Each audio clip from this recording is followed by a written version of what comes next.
একজন গরিব বাংলাদেশি মাঝির সাফল্যের গল্প।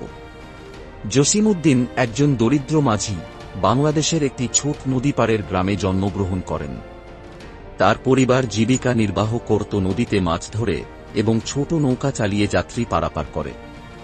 দিনমজুর বাবা মায়ের সংসারে বেড়ে ওঠা জসিমের ছোটবেলা কেটেছে অভাব অনটনের মধ্যে। কিন্তু এই কঠিন পরিস্থিতি কখনো তার স্বপ্ন দেখার শক্তি কেড়ে নিতে পারেনি। জসিম ছোটবেলা থেকেই দেখতে পেত তার বাবার সংগ্রাম। একটি ছোট নৌকায় সারাদিন কাজ করেও তাদের পরিবারের পেট ঠিকমতো ভরত না।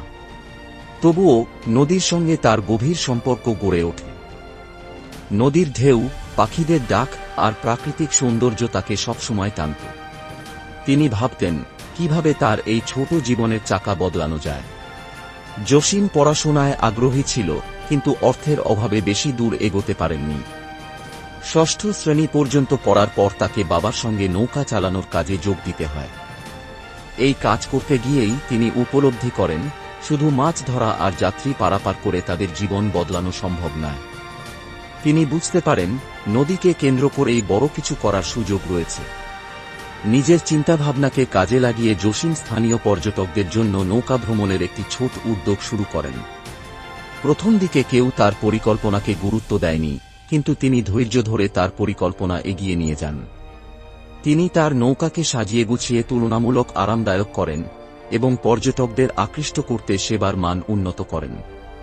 তার উদ্যোগ দ্রুত জনপ্রিয়তা লাভ করে। তিনি স্থানীয় এবং বিদেশি পর্যটকদের নদীর সৌন্দর্য দেখানোর জন্য গাইড হিসেবে কাজ শুরু করেন। তার বিনয়ী ব্যবহার এবং প্রাকৃতিক সৌন্দর্য সম্পর্কে তার গভীর জ্ঞান সবাইকে মুগ্ধ করত। কয়েক বছরের মধ্যেই জসিমের ছোট উদ্যোগটি বড় রূপ নেয়। জসিম তার সঞ্চিত অর্থ দিয়ে আরও নৌকা কিনে নতুন মাঝিদের চাকরি দেন। তার এই উদ্যোগ কেবল তার নিজের জীবনই বদলায়নি, বরং গ্রামের অনেক গরিব পরিবারের জন্য কর্মসংস্থানের সুযোগ সৃষ্টি করেছে। পর্যটনের পাশাপাশি তিনি নদী পরিচ্ছন্নতা ও পরিবেশ রক্ষায় কাজ শুরু করেন। জসিম আজ একজন সফল উদ্যোক্তা। তার প্রতিষ্ঠিত পর্যটন ব্যবসা এখন দেশের গণ্ডি ছাড়িয়ে আন্তর্জাতিক পর্যায়ে পরিচিত। তিনি তার গ্রামের শিক্ষাবঞ্চিত শিশুদের জন্য একটি স্কুল প্রতিষ্ঠা করেছেন এবং পরিবেশ সচেতনতা বাড়ানোর জন্য একটি তহবিল গঠন করেছেন। জসিমউদ্দিনের এই সাফল্যের গল্প আমাদের শেখায় কোনো প্রতিকূলতাই মানুষের ইচ্ছাশক্তি আর পরিশ্রমের কাছে টিকতে পারে না। নদীর ঢেউয়ের সঙ্গে জীবন কাটানো এক গরিব মাঝি আজ প্রমাণ করেছেন সঠিক চিন্তাভাবনা আর সাহস নিয়ে এগিয়ে গেলে জীবনে সবকিছুই সম্ভব। এই গল্প শুধু জসিমের সাফল্যের নয়, এটি বাংলাদেশের অগণিত মানুষের জন্য এক আলোকবর্তিকা।